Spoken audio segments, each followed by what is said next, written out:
Luffy é suede, aí é o lila mema.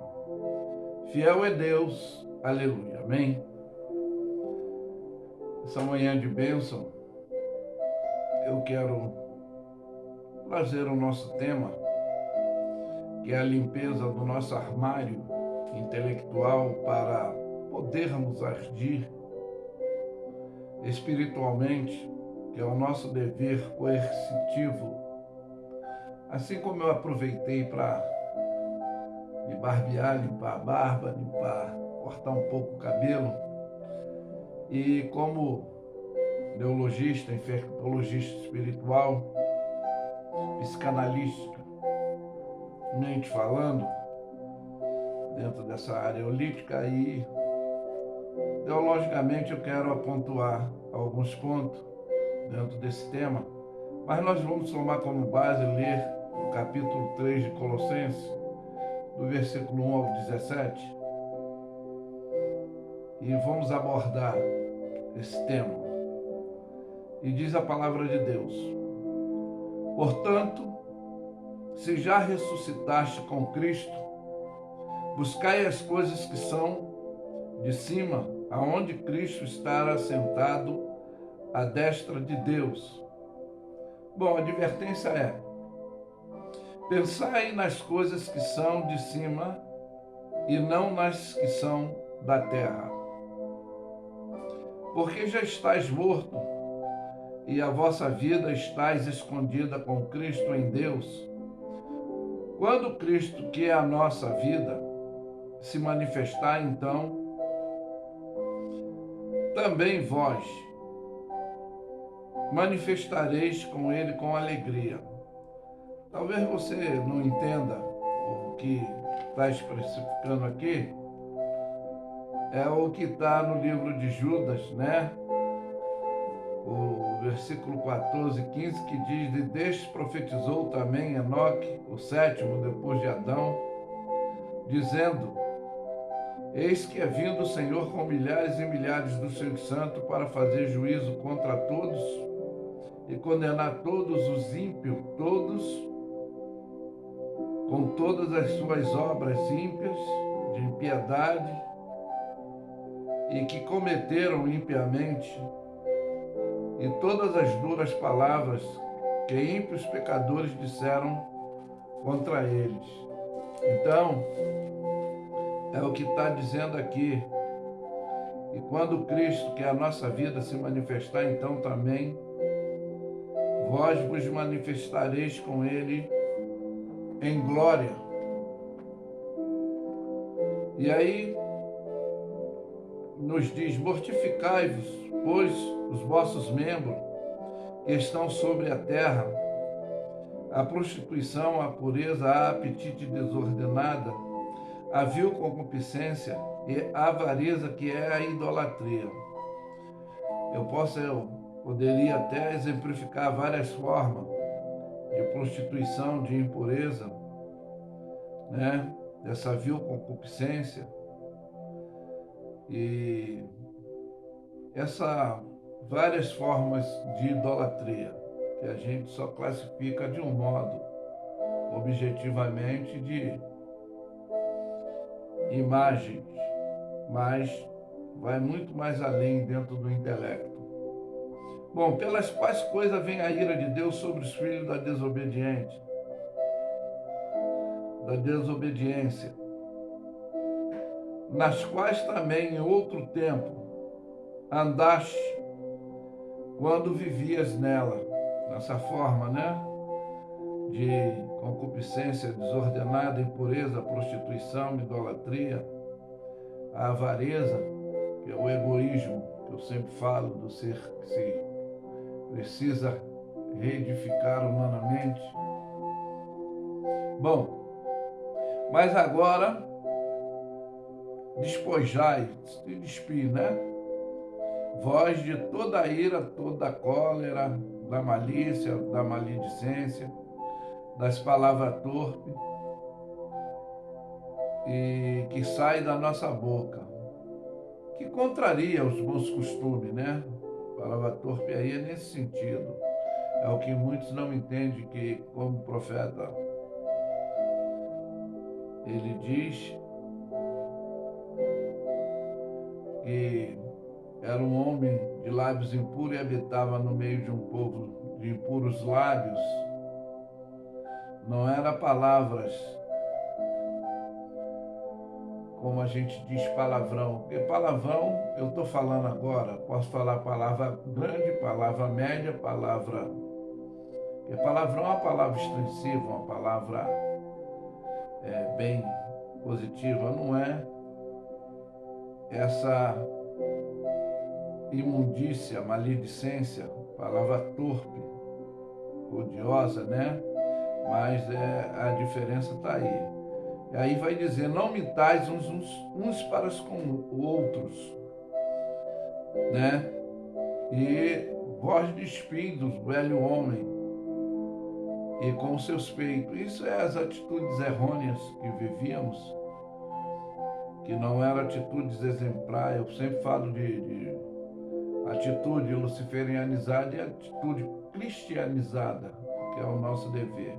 Bom, revestível do novo, que se renova para com o conhecimento segundo a imagem daquele que o criou. Aí, como Deus não faz acepção de pessoa, diz, aonde não há grego nem judeu, circuncisão ou incircuncisão, que era a forma ritual, e bárbaro, cita, servo ou livre, mas Cristo é tudo em todos. Então, é como eu estou dizendo, ele não faz excepcionalidade. Mas aí diz, revesti-vos, pois, como eleito de Deus santo e amado, de intraáveis misericórdia, benignidade, humildade, mansidão, longanimidade, suportando-vos uns aos outros, perdoando uns aos outros, e se alguém tiver queixa um do outro, assim como Cristo vos perdoou, assim fazei vós também. Isso está enquadrado, eu creio, que dentro dos frutos do Espírito Santo. Bom, e sobre tudo isso revestivos da caridade, que significa o amor, que é o vínculo da perfeição, né? Então eu creio que, como ele diz no resumo do Decálogo dos 10 Mandamentos, amarás o Senhor teu Deus de todo o teu entendimento, de toda a tua força, e ao teu próximo como a ti mesmo. É por isso que devemos perdoar uns aos outros. Bom, e a paz de Deus, para a qual também foste chamado, em um corpo domine o vosso coração, que é a nossa mente, né? E sedes agradecidos. A palavra de Cristo que habita em vós abundantemente, em toda sabedoria, ensinando-vos a demonstrando uns aos outros, com salmo, hino, cântico, espirituais, cantando ao Senhor com graça, com prazer, né, de reconhecimento, em vossos corações. E quando fizeis por palavra ou fazei por obra, tudo fazei em nome do Senhor, dando-lhe graça a Deus, o nosso Pai. Então, conforme eu especifiquei, que a limpeza do nosso armário intelectual para podermos agir espiritualmente, que é o nosso dever coercitivo, é o que eu quero falar em primeiro ponto, o agir dessa nossa força obrigatória. Como é isso? Que será a referência da ordem celestial, conforme nós lemos aqui o texto, para que a gente venha a ser uma referência em nós e ser cumprida exemplarmente as nossas atitudes, né? Conforme deixar a velha natureza distorcida e se revestir do novo homem. Bom, segundo ponto, o ato coercitivo, ele passa a ser doutrinado. Ou seja, por que eu digo isso? É o doutrinamento do Espírito Santo doutrinando o nosso, que passarão a ser determinadas atitudes, eu estava falando disso, que não era o nosso desejo devido à nossa desobediência às leis celestiais, é para retornarmos, como eu sempre digo, o ser humano, à comunhão ao Criador, que Ele é o caminho, é a determinação específica. Bom, eu falei de fruto do Espírito Santo, dons espirituais. Eu quero deixar bem claro que ele não veio para ser opressivo, repressivo, tirano, abusivo, autoritário, arbitrário, imperioso, assim arbitrariamente, mas ele vem ajudar a mudar nossas atitudes, tá? Errônea desse comportamento infeccioso, que ficamos vulneráveis a essa força pecaminosa dessa ação luciferiana, que são as desobediências a Deus. E por isso que o Espírito Santo, ele é sutil, ele não é o que eu estou falando aqui. É opressor, repressivo, tirano, abusivo, autoritário, arbitrário, é imperioso, né? Mas ele nos ajuda nessa sutileza desse comportamento. O quarto ponto, pois quando nós confessamos, vocês entendem, sabem muito bem, que deixamos o nosso pecado, alcançamos as misericórdias do Senhor. Porque se alguém está em Cristo Jesus, nova criatura é, as coisas velhas se passaram, eis que tudo se fez novo, né? Ficaremos livre você vai entender agora, da condenação coercitiva. O que é isso?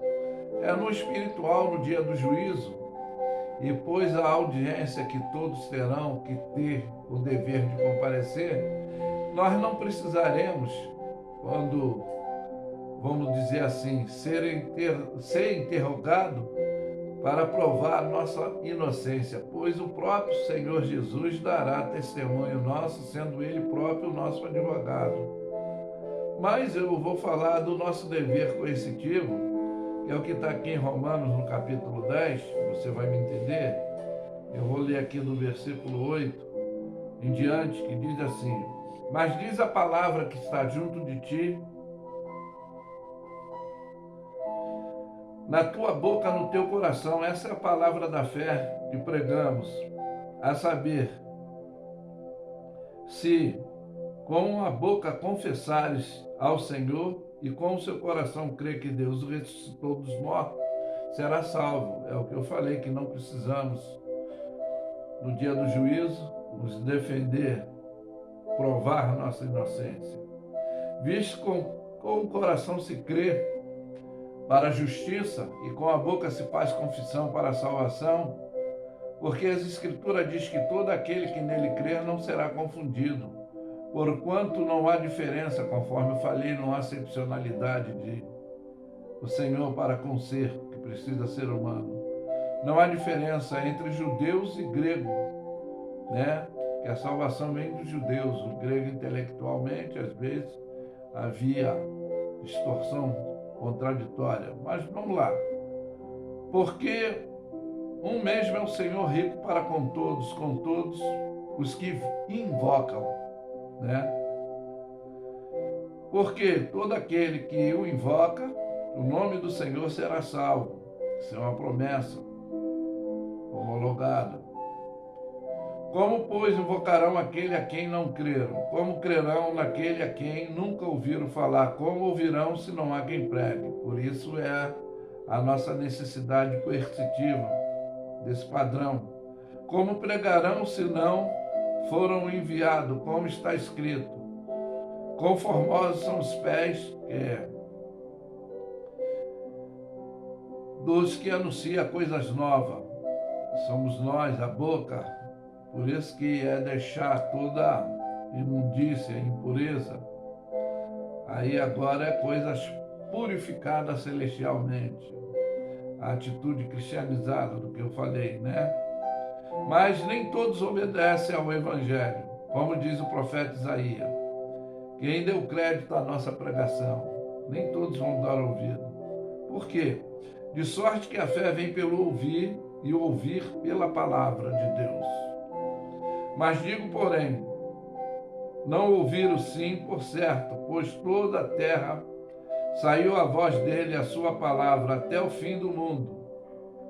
Mas digo, porventura, Israel não soube primeiramente, viu? Eles tinham que ouvir e obedecer. Por isso que Oséias diz, meu povo erra por falta de obediência, do conhecimento.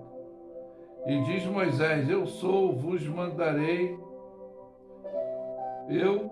diz Moisés, vos metereis em ciúme com aqueles que não são povo como gente insensata, e vós provocai a ira de Deus.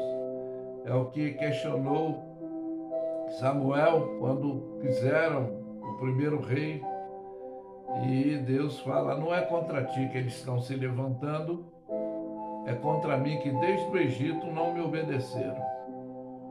Então é o que Moisés diz aqui, que levantaria um povo que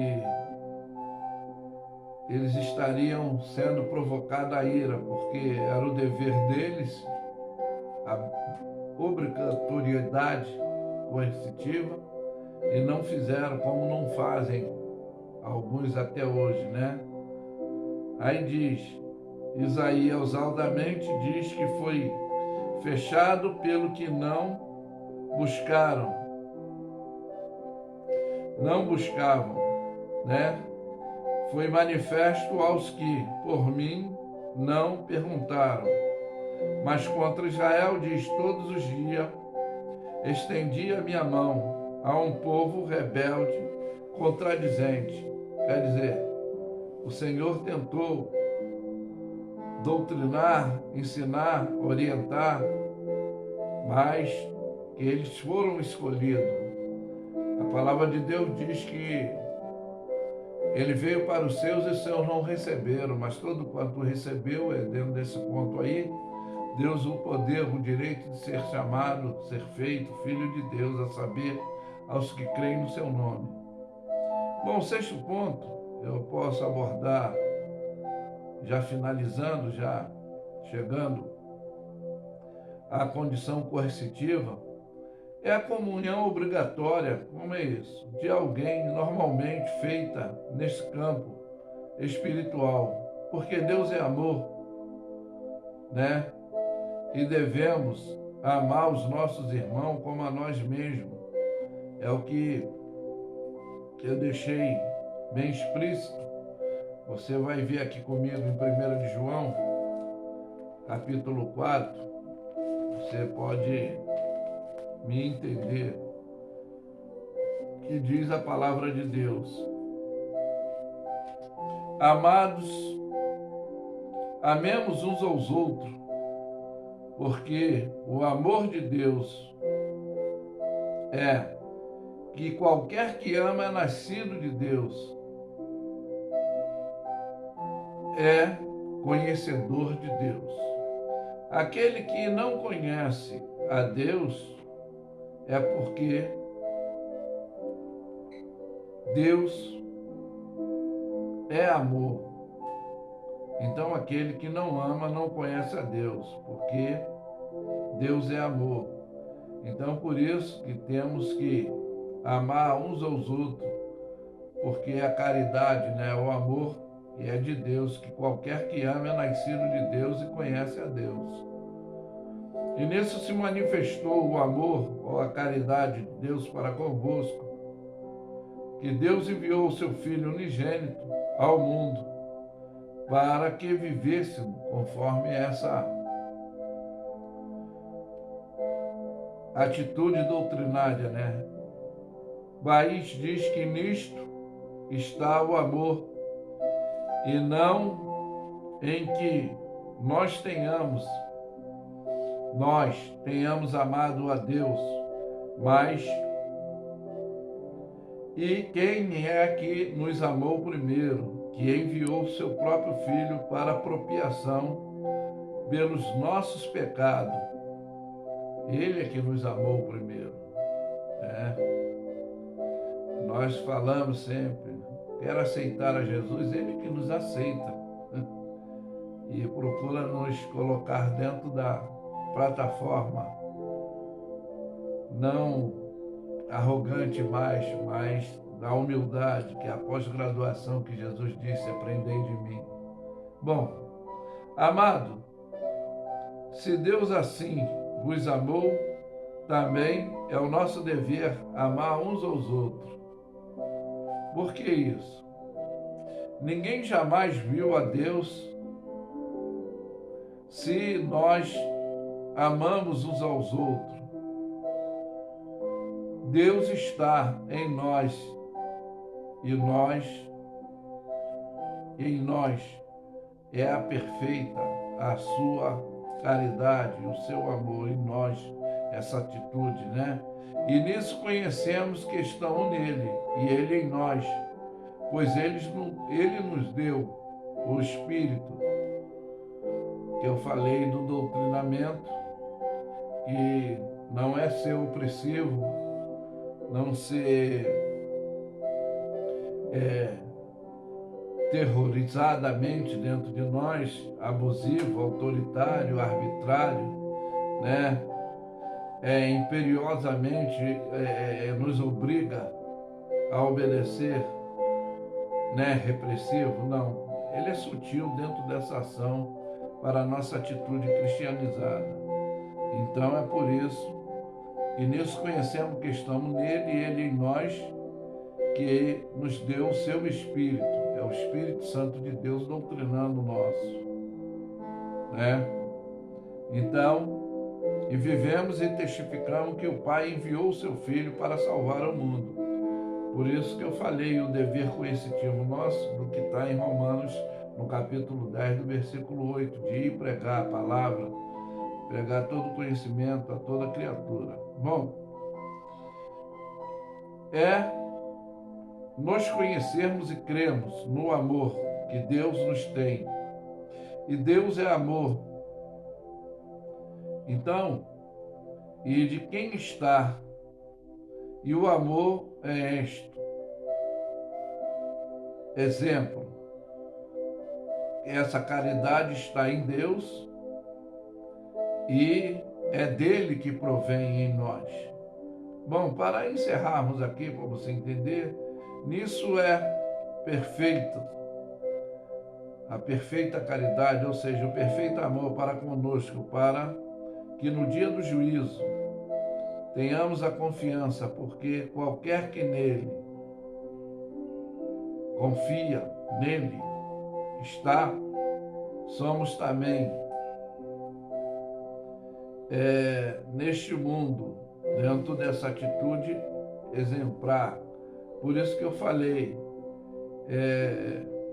aquele que confessa e deixa alcança a misericórdia, o que está em Cristo Jesus, nova criatura é. E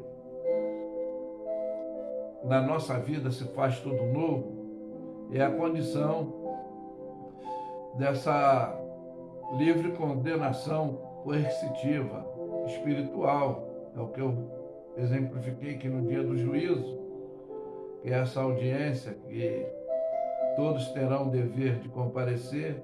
Nós não precisaremos nos defender sendo interrogado, que todos terão que comparecer. Quando abrir o livro da vida, vai exemplificar as atitudes boas e ruins. Mas o próprio nosso Cristo, nessa audiência celestial, que é o grande tribunal de Cristo, nós teremos esse advogado celestial, porque esse Espírito Santo doutrinou o nosso. E que fica essa mensagem, que você possa limpar intelectualmente o seu armário para agir espiritualmente nesse dever coercitivo.